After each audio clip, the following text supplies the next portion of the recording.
पन्नगे च सुरेन्द्रे च कौशिके पाद संस्पृशि निर्विशेष मनस्काय श्री वीरस्वामिने नमः। आरहत वाङ्मय में कहा गया है, खामेमि सव्व जीवे सव्वे जीवा खमन्तु मे मिट्टी में सब्ब भूएषु वेरम मध्य न केनई। दुनिया में अनंत प्राणी हैं। उन अनंत प्राणियों में थोड़े से संगी मनुष्य भी हैं और मनुष्य एक ऐसा प्राणी है जो योग्यता पूर्णतया आ जाए तो सीधा मोक्ष में जा सकता है, इस जीवन के बाद मुक्ति को प्राप्त कर सकता है। और कोई भी प्राणी ऐसा नहीं है दुनिया में, चाहे पशु हो और आसाधना न हो, चाहे देव हो चाहे नारक हो, सीधा उस जीवन के बाद मोक्ष में कोई नहीं जा सकता। देवों को भी मोक्ष में जाना होगा, पहले इंसान बनेंगे फिर वे मोक्ष में जा सकेंगे। तो मनुष्य जीवन एक गेट है, एक द्वार है। इस भवारण्य भव जंगल से निकलने का एक मार्ग है। इस मानव जीवन से आत्मा से परमात्मा बनने की विशेष साधना की जा सकती है। और ये गेट अगर निकल जाए और पीछे रह जाए फिर तो वापिस चक्कर खाना पड़ सकता है। एक गांव था, तो एक गांव में एक अचक्षु यानी जन्मांध आदमी भी रहता था और स्वास्थ्य ठीक था, केवल कमी थी कि आंखें नहीं थी। बाकी शरीर से मजबूत भी था, श्रमशील भी था, पर वो आंखों वाली तो कठिनाई थी, देख नहीं पाता था। युवा अवस्था में आ गया। वहाँ आसपास कई गांव थे, गांवों में कभी कभी गांव जिमण होता, यानी वो गांव के सारे लोगों को और आसपास के गांवों के लोगों को भोजन के लिए निमंत्रित किया जाता। तो एक पास वाले गांव में वो गांव जिमण हुआ, तो आसपास के गांवों के लोगों को भी न्योता दिया गया। उस जन्मांध ने भी जाना कि वो जिमणवार है, तो उसके मन में भी उत्साह जागा कि मैं भी जिमणवार में जाऊंगा और वहाँ खाना खाऊंगा। तो कुछ आसपास के लोगों से कहा भी उस गांव में कोई जिमण के लिए जाने वाले हों तो मुझे भी साथ ले चलोगे क्या? तो कई लड़के बोले ठीक है, इतनी इच्छा है तो हम इसको ले चलते हैं। कहा भैया हम तुमको ले चलेंगे। तो वो जिमणवार का दिन आया। वो अगला गांव जहाँ जिमण था 3-4 कोस आगे था, पैदल ही लोग जा रहे थे। तो वह जन्मांध भी साथ हो गया, एक लाठी हाथ में ले रखी थी। कुछ दूर चला तो वह जन्मांध अंधा बोला कि मेरे शरीर में थोड़ी हाजत हो गई है, मुझे निवृत्ति करनी पड़ेगी। तो तुम लोग बताओ कोई आसपास जगह है क्या जहाँ मैं शारीरिक निवृत्ति, देह चिंता से निवृत्ति कर लूँ? तो वो साथ वाले लोगों ने कहा भी पास में एक चहार दीवारी तो है, या मैदान सा पड़ा है, झाड़ी जंकार सा है। तो कहा तुम इसके अंदर चले जाओ, अपना काम निपटा लो, हम धीरे धीरे चलते हैं, तुम लाठी के सारे आ जाना, आगे हमें मिल जाना। कहा ठीक है तुम लोग चलो, मैं जाके आ जा। तो कुछ लोगों ने उसको पकड़ करके उस चहार दीवारी में प्रवेश करा दिया। अब अंदर तुम चले जाओ, थोड़ा आगे अपना काम निपटा लो। वह अंधा आदमी थोड़ा सा आगे गया, अपने शरीर का काम निपटाया और फिर अब उसे बाहर निकलना था। उस चहार दीवारी के गेट एक ही था, एक ही, बहुत लंबी चौड़ी एरिया थी, 84 कोस जितने भी, गेट एक ही था। तो अब वो अकेला सा रह गया था, अभी वो गेट किधर है, अब ये उसको पता कैसे चले। तो आवाज़ दे रहे, कोई आओ रे, कोई आओ, मुझे रास्ता बताओ, आओ रे। तो कोई वो लकड़ियाँ वो लेने वाले कोई कुछ वो आदमी आए थे, वहाँ थोड़े दूर थे। कहा रे कोई आओ, तो वो आए कि बोलो क्या बात है, कि मुझे वो गेट से बाहर निकाल दो। अभी गेट तो थोड़ा आगे रह गया, एक काम करते हैं, ये दीवार, 4 दीवारी दीवार के तुम्हारा हाथ लगा दे, फिर तुम दीवार के सारे सारे सारे आगे चलते रहो, गेट आए तब निकल जाना। हाँ इतना सा कर दो, दीवार के मेरा हाथ लगवा दो। उन्होंने उसको पकड़ के उसका हाथ दीवार के लगवा दिया, फिर वो अपने काम में आगे चले गए। अब वो अंधा लाठी हाथ में थी, दीवार के एक हाथ था, चल रहा था चल रहा था। वो गेट के निकट पहुंचा, उसके सिर में खा जाने लग गई। तो उसने वो दीवार से तो हाथ हटा लिया और खाज करने लगा और आगे चलता भी गया। तो आधा मिनट करीब खाज करने में लगा, तब तक गेट पार हो गया, फिर वापस उसने दीवार के हाथ लगा दिया। अब गेट तो पीछे रह गया। अब वह वापस कैसे चलते चलते चलते चलते चक्कर सा लगा के वापस कब उस गेट के पास आएगा और कब निकलेगा। बहुत मुश्किल काम है, या बहुत विलंब से होने वाला काम है। यही स्थिति है, यह संसार सागर है, भव सागर है, या संसार का अरण्य है। यह हमारा जीव कभी किसी योनि में, कभी किसी योनि में, और कईयों का वनस्पति काल में ही बार बार वो जन्म लेना मरना होता है। अब कब तो ये मनुष्य जीवन, एक बार मानव जीवन मिल गया, इसमें भी धर्म नहीं किया और पापों में ही समय बिता दिया। अब वापिस कब ये मरने के बाद मनुष्य जीवन मिले, क्या कब मोक्ष में जाने का मौका मिले। तो अभी तो मौका प्राप्त है, यह गेट है। इस गेट में अगर निकल सकें या निकट भी जा सकें तो हमारे लिए श्रेयस्कर हो सकता है। और इस मानव जीवन को भी गंवा दे, वो तो एक तरह से नासमझ आदमी है। आचार्य सोमप्रभ सूरि ने कहा है सूक्ति मुक्तावली में, स्वर्ण स्थाले क्षिपति सरजः पाद शौचम विधत्ते पीयूषेण प्रवर करिणम वाहयत्येध भारम चिंतारत्नम विकिरति कराद वायसुड्डायनार्थम यो दुष्प्रापम गमयति मुधा मर्त्य जन्म प्रमत्तः।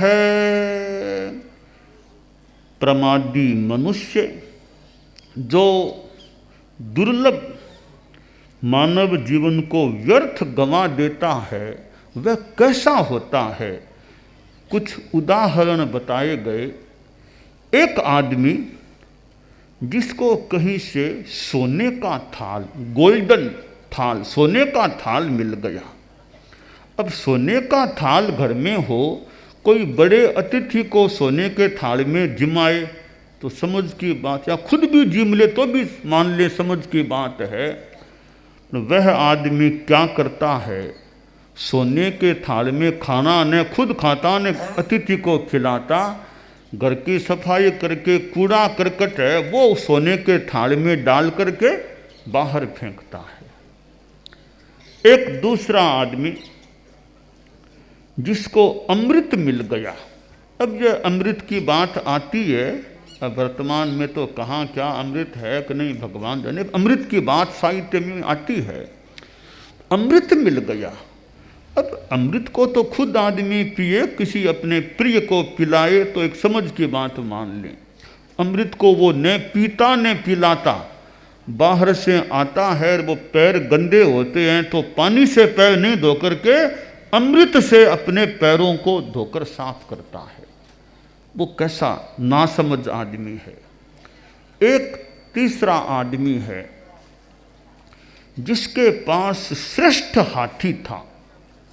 अब हाथी पर तो कोई सवारी करे, बहुत महत्वपूर्ण हाथी, वो हाथी पर सवारी नहीं करके लकड़ियों का भारा हाथी पर ढोता है। एक चौथा आदमी जिसको कहीं से चिंतामणि रत्न मिल गया।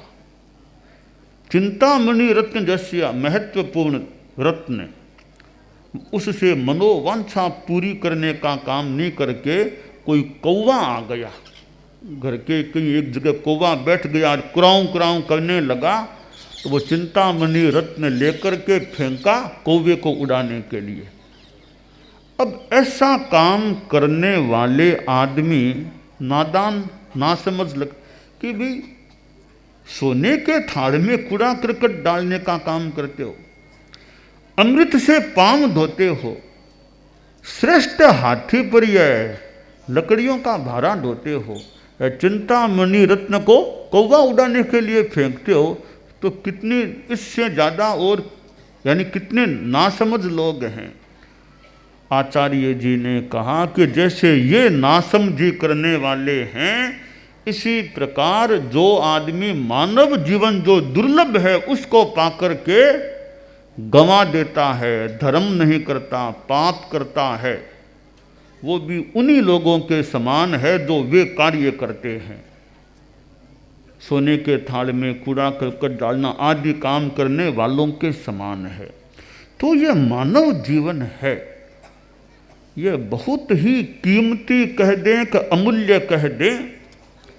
इसको आदमी कोई नशे में, कोई गुस्से में, कोई बेईमानी में और पापों में, हत्या, हिंसा आदि आदि 18 पाप बताए गए। 18 पापों में खूब अच्छी तरह खूब पाप करते करते इस जीवन को बिताता है, तो आगे अब क्या होगा, मृत्यु के बाद कहाँ जाना पड़ेगा। तो आदमी को यह चिंतन करना चाहिए कि वर्तमान जीवन भी मेरा अच्छा रहे।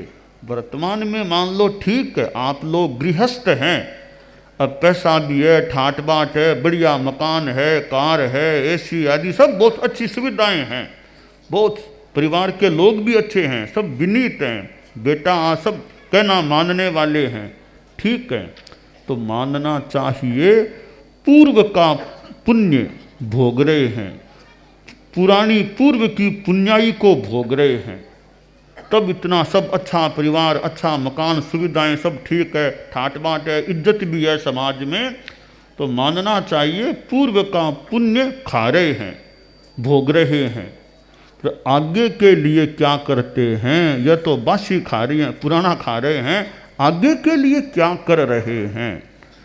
तो मेरा क्षय हो रहा है, पुण्य तो जा रहा है, आगे के लिए क्या करता हूँ, आगे क्या होगा। तो आगे के लिए आदमी सोचे, अध्रुवाणी शरीराणि विभवो नैव शाश्वतः नित्यम सन्निहितो मृत्यु कर्तव्यो धर्म संचय है। कि शरीर अध्रुव है, जीवन अशाश्वत है, धन संपत्ति भी शाश्वत नहीं है, स्थायी नहीं है, मृत्यु तो धीरे धीरे निकट आ रही है। जन्म के साथ ही मानो मृत्यु आनी शुरू कर देती है, गर्भ में आते ही मृत्यु मानो वहाँ से चल के इधर आना शुरू कर देती है। तो मृत्यु ज्यों ज्यों बरस बीत रहे हैं, मृत्यु तो निकट आ रही है। जन्म दिवस आता है, ठीक है, आदमी के मन में खुशी है, उमंग है, मेरा 50 हो गया, कितना वर्ष हो गया, मनाओ मनाओ, वो मनाओ वो मनाओ, गोल्डन जुबली हो गई, वो होगी, मनाए, ठीक है, आदमी है उत्साह। तो साथ में यह भी सोचें कि 1 वर्ष और मेरा कम हो गया, एक और कम हो, एक वर्ष कम होते जा रहे हैं। तो एक तरफ तो खुशी, मेरा जन्म दिवस है, 25 आ गए, 50 आ गए, तो साथ में इतने तो गए, आ गए, आ गए, आ गए, ये तो गए, अब आगे है उतना है। तो आगे के लिए आदमी को सोचना चाहिए कि मैं आगे के लिए क्या करता हूँ। पुण्याई भी बहुत बड़ी बात नहीं, बहुत बड़ी बात है आत्मा का कल्याण, निर्जरा होना, आत्मा का कल्याण, संबर निर्जरा, वो बड़ी बात है। तो मैं संबर निर्जरा की साधना करूं, पाप कर्म आने के रास्ते को रोकूं, पुराने पापों को तोड़ने का, निर्जीर्ण करने का प्रयास करूं। तो मानव जीवन में संबर निर्जरा की साधना होती है तो यह मानव जीवन सफल सुफल बन सकता है। और पापों से बचना, कि छोटी छोटी बातें भी, कि मैं चोरी नहीं करूँगा, दूसरे की चीज़ नहीं लूँगा, मैं जहाँ तक हो सके झूठ बोलने से बचूँगा, मैं नशा नहीं करूँगा, मैं लड़ाई झगड़ा गुस्सा नहीं करूँगा। तो छोटे छोटे संकल्प नियम आ जाते हैं तो भी आदमी का जीवन अच्छा बन सकता है। परम पूज्य आचार्य तुलसी ने अणुव्रत आंदोलन चलाया था। तो अणुव्रत में अणु छोटे व्रत नियम, छोटे छोटे नियम हैं, वो जीवन में आ जाएं, जैन अजैन कोई भी हो, अच्छे नियम आएंगे जीवन में तो अच्छा होगा, ये मान के चलें। बुरी बातें हैं जिंदगी में तो बुरा होगा, ये मान करके चलें। तो आदमी किसी भी जाति का हो, किसी भी समाज का हो, किसी भी अवस्था का हो, अच्छे रास्ते पर चले। इंसान पहले इंसान, फिर हिंदू या मुसलमान, पहले इंसान हैं तो इंसानियत रखें, सबके साथ सद्भावना रखें, मैत्री भावना रखें, सबके साथ मैत्री, किसी से फालतू लड़ाई झगड़ा नहीं करना चाहिए। बेकार क्यों ये कलह करें, शांति में रहो, खुद भी शांति में रहो, दूसरों को भी शांति से रहने दो। कि जियो और जीने दो, संयम और शांति से जियो, दूसरों को भी संयम और शांति का रास्ता जितना बता सके बताने का प्रयास करें। तो जियो, शांति से जियो, संयम से जियो, जीने दो, दूसरों के जीने में कहीं हम बाधक न बने और दूसरे भी संयम और शांति से जिए तो अच्छी बात है। तो हिंसा पाप है, हिंसा अशांति का मार्ग है। सूक्त है, हिंसा पशुयानि दुखानि, दुख हिंसा से पैदा होने वाले हैं, हिंसा से दुख पैदा होते हैं। अहिंसा है तो सुख मिलता है। तो अहिंसा परमो धम्मो, अहिंसा परम धर्म है। हम अपने जीवन में अहिंसा को स्थान दें, हमारी जीवन शैली अहिंसा से ओतः प्रोत हो और साथ में संयम हो, जीवन में हो सके उतनी तपस्या भी हो, तो यह मानव जीवन है वो सफल हो सकता है। फिर यह जो गेट है, मानव जीवन एक द्वार है, इस द्वार से अच्छी पूर्ण साधना हो जाए तो भवारण्य से निकल करके मोक्ष में जाया जा सकता है। तो हम इस मानव जीवन को धर्म की दृष्टि से सफल बनाने का प्रयास करें, यह काम्य है। दानान सिद्धम अभय पयाणम सच्चे सुया अणवज्जं वयन्ति तवे सुया उत्तम बंभचेरम लोगुत्तमे समणेनाय पुत्ते।